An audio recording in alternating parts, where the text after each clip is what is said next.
Yeah, what's up, yo? It's your man, the Bigga P, and I'm here to record my thoughts on the Pacquiao-Marquez 4 pay-per-view. All right, first of all, let me just breeze through the undercard because nothing really, exciting, happened on there. Fortuna, you know, fought dirty. He won his fight, but I wasn't impressed.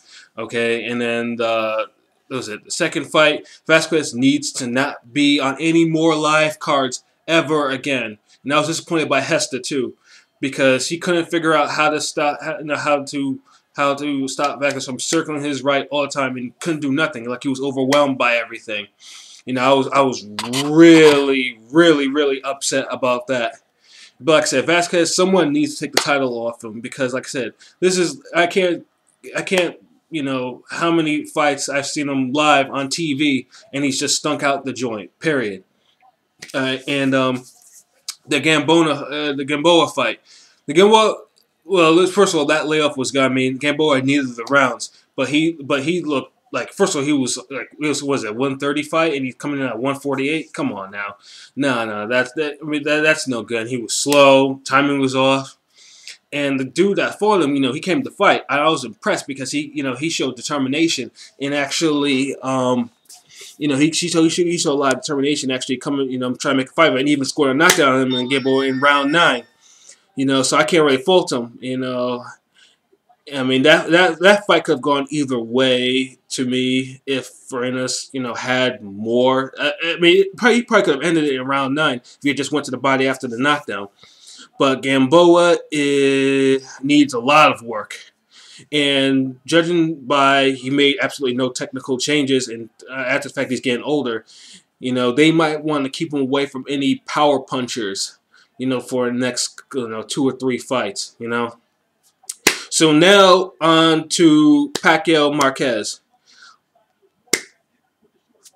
I mean, I'm still shocked over what I just saw. I mean, first, they were feeling each other out, and then they're feeling each other to the point where until Marquez landed that bomb of a right hand in round 3. And after that, it was just war. They were going at it. And then the 5th round, Pacquiao scored with his signature left, and he dropped him. And then that 6th round too, Pacquiao was dead. He was wobbling. Marquez's nose was all busted. It was bloody and all this type of stuff. And I'm thinking, just need a couple more rounds. In the 6th round, he was going in. He was finishing that round strong, at the bell. And then, and just got caught. Marquez hit him again with that right hand, and he went down face first, like boom, like I'm like, oh shit, it's rare to see top fighters get knocked out like that. I mean, the last top fighter that got knocked out like that was Paul Williams against Sergio Martinez in their 2nd fight. It was the same thing. It was a counter punch, and they both fell down face first, like completely out. I mean, it was a spectacular knockout, and I'm still like speechless, mind blown. I'm a little bit agitated too because Pacquiao is one of my favorite fighters, but it was unbelievable. It was unbelievable. The one thing I just can't understand is how, Marquez. I mean, everyone knows the controversy. Like, he's coming in there, looking like a damn G.I. Joe, more defined than a G.I. Joe, and he, in 3 fights, he couldn't knock down Pacquiao. He could do nothing with him. He could do he couldn't knock him down. He could barely. I mean, he hurt him a couple times, but he couldn't knock him down. And then, in this fight, one shot. And he sent Pacquiao to the canvas ASAP, like it was the thing to do, and just waste him. That's the thing. I just can't believe that knockout. I mean, it's an incredible knockout, and I've always liked Marquez. I've watched Marquez for years, but how at 39 he looks the way he does and punches the way he does, is astounding. And I'm not stupid because this is boxing, and boxing, just like other sports, has problem, PEDs, And I hope that Marquez tests clean. But I just can't see how a 39-year-old Mexican fighter who's had the amount of fights that he's had can have the physique like that and is not even known to even score knockouts like that or knockdowns or anything like that. Can just waste someone who hadn't been KO'd in 14, 15 years and who hadn't been down on the canvas in almost 11 years. It's especially when naturally bigger fighters failed failed in their in the task to actually do this to stop Pacquiao or to knock him down.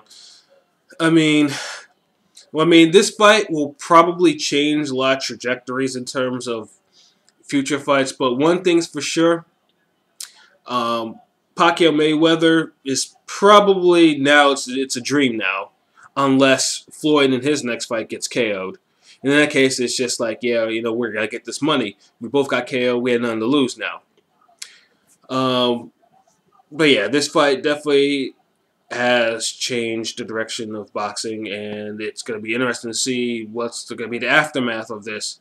Probably first start with the immediate aftermath of of Marquez post-fight drug test, because like I said, I've been suspicious of that belt, the type of build that he had, and it's just like, this is the second fight, third fight in a row he's had this type of physique, and he's coming in just ridiculous now.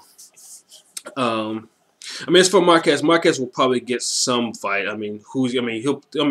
Most likely, I'd say he'll probably be. He may get Bradley. Bradley's probably the more logical choice at this particular point, since they've both beat Pacquiao in back-to-back fights.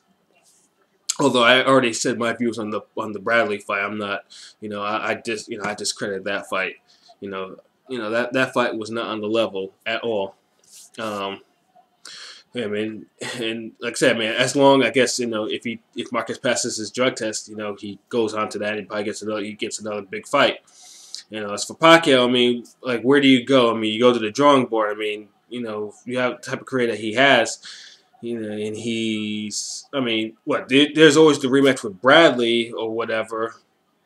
I guess, there's fights for him, but it's like, but the type of knockout that he received, it may change his commercial appeal. So people gonna watch this fight, but it's gonna be like pretty much it's gonna be like, yeah, it's not as important as it used to be or whatever. It's just incredible. The whole pay-per-view itself, overall, it was dull. The undercard, most Pacquiao pay-per-view undercards are not the greatest, and then the main event saves it sometimes. But yeah, this fight pretty much is probably now locked for fight of the year and also KO of the year. There's no question. I just don't see it. Fight of the year before mine was, Salido Lopez 2. But yeah, this fight, in terms of importance and how it played out, it blew it. It's pretty much now the #1 choice for both. I just can't see any other fight this year topping it. So yeah, here are my thoughts. Those are my thoughts, and I'm gonna load this up and go back on the forums, where I'm pretty sure now all the boxing sites I go to are probably just are going crazy right now, and I'm probably gonna go try to find myself a download of this fight as well. So you guys have a good night. All right, peace.